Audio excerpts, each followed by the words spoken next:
The evening rain fell in steady sheets across downtown Chicago as Marcus Thompson hurried through the darkening streets. His young daughter Lily's hand clasped firmly in his. At 35, Marcus had learned to navigate the city efficiently, taking shortcuts through alleys and side streets to get his 7-year-old daughter home quickly after her dance class. Lily walked beside him in her bright yellow raincoat, chattering about the recital choreography while Marcus mentally calculated whether they had enough groceries at home for dinner or if he needed to make one more stop despite the downpour. As they turned into a narrow alley that would cut their walk home by several minutes, Marcus noticed a figure sitting against the brick wall ahead. His protective instincts immediately went on alert, and he instinctively pulled Lily closer as they approached. Marcus realized the figure was a woman in a rain-soaked light blue business suit sitting on the wet pavement with her legs at an awkward angle. Her blonde hair was plastered to her face and she was holding her phone with trembling hands, clearly in distress. "Daddy, that lady looks hurt," Lily whispered, her child's compassion overriding any fear.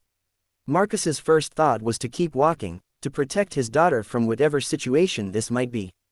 But as they drew closer, he could see the woman was genuinely injured, not intoxicated or dangerous.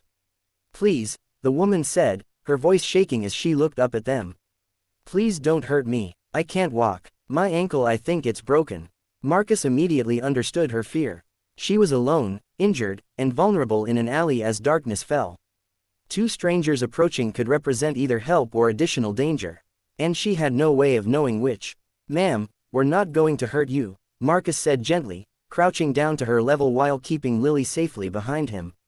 "My name is Marcus, and this is my daughter, Lily. It looks like you need help.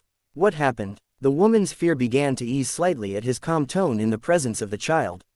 "I was walking to my car and my heel caught in a grate. I fell and I heard something snap in my ankle. I can't put any weight on it and my phone battery is almost dead." Marcus could see the swelling already visible around her ankle, and from his years of youth sports coaching, he recognized the signs of a potentially serious injury. "Okay, let's get you some help. Lily, sweetheart, can you hold my phone and call 911 like we practiced?" Lily nodded seriously, taking the phone with the careful responsibility that Marcus had taught her for emergencies. As Lily made the call with surprising composure for a 7-year-old, Marcus turned his attention back to the injured woman. "I'm going to take off my jacket and put it under your head so you're not sitting directly on the wet ground. Is that okay?" The woman nodded and Marcus carefully positioned his jacket to give her some cushioning and warmth. He noticed her expensive watch and designer bag, markers of wealth that contrasted sharply with the vulnerable position she found herself in. "What's your name?" Marcus asked, trying to keep her calm and alert while they waited for emergency services. "Alexandra. Alexandra Sterling," she shivered. Whether from cold, pain, or shock, Marcus couldn't tell. "The ambulance is coming, Daddy," Lily reported, then added with characteristic childhood directness. The lady on the phone said, "We did the right thing by stopping to help."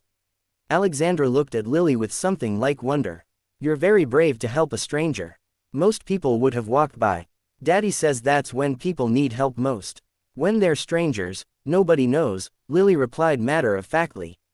As they waited for the ambulance, Marcus did his best to keep Alexandra comfortable and alert, asking her questions to monitor her condition while trying to shield both her and Lily from the worst of the rain. "Do you have someone we should call?" Marcus asked. "Family or friends who should know you're injured?" Alexandra's laugh was bitter. "I have employees, business associates, and people who want things from me. I don't know if I have anyone who would come just because I needed them." The admission revealed a loneliness that Marcus recognized from his own early days as a single parent before he had built his community of friends and support. "What do you do?" Marcus asked, partly to keep her talking and partly out of genuine curiosity. "I'm CEO of Sterling Technologies. I was working late as usual and was walking to my car in the parking garage when this happened." She gestured at her ankle with frustration. "I've closed million-dollar deals and managed corporate crisis, but I can't even walk across a parking garage without falling apart." Marcus heard the vulnerability beneath her self-criticism. "Ma'am, having an accident doesn't mean you're falling apart. It means you're human. Everyone needs help sometimes." When the ambulance arrived, the paramedics thanked Marcus and Lily for staying with Alexandra and providing initial assistance. As they prepared to transport her to the hospital, Alexandra grabbed Marcus's hand. "Wait, please, I don't even know your last name. But you stayed with me when you could have just kept walking." Can I please get your contact information? I'd like to thank you properly when I'm not sitting in an alley. Marcus hesitated, uncomfortable with the idea of being rewarded for basic human decency. But something in Alexandra's expression made him relent. He gave her his number, never expecting to hear from her again. 3 days later, Marcus received a call from an unknown number. It was Alexandra calling from her hospital room. Marcus, I wanted to let you know that my ankle was indeed broken, but it's going to heal fine.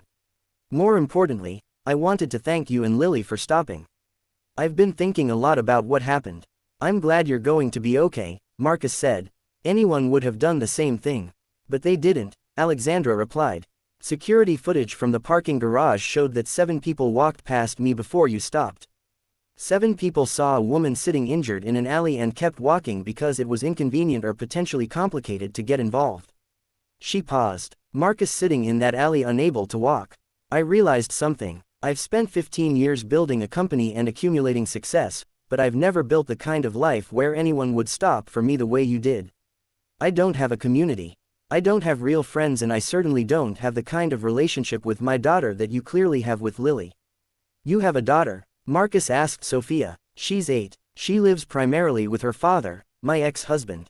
Because I work 80-hour weeks and don't have time to be a real parent. Alexandra's voice broke. Sitting there injured and afraid, I kept thinking that if something happened to me, Sophia would hear about it from a lawyer or assistant, not from her mother. That's not the legacy I want to leave. Over the following months, an unlikely friendship developed between Marcus and Alexandra. She had been serious about wanting to change her priorities, and she began by asking Marcus for advice about being a more present parent.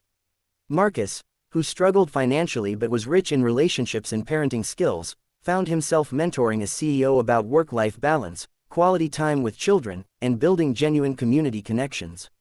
In return, Alexandra helped Marcus access resources that improved his end.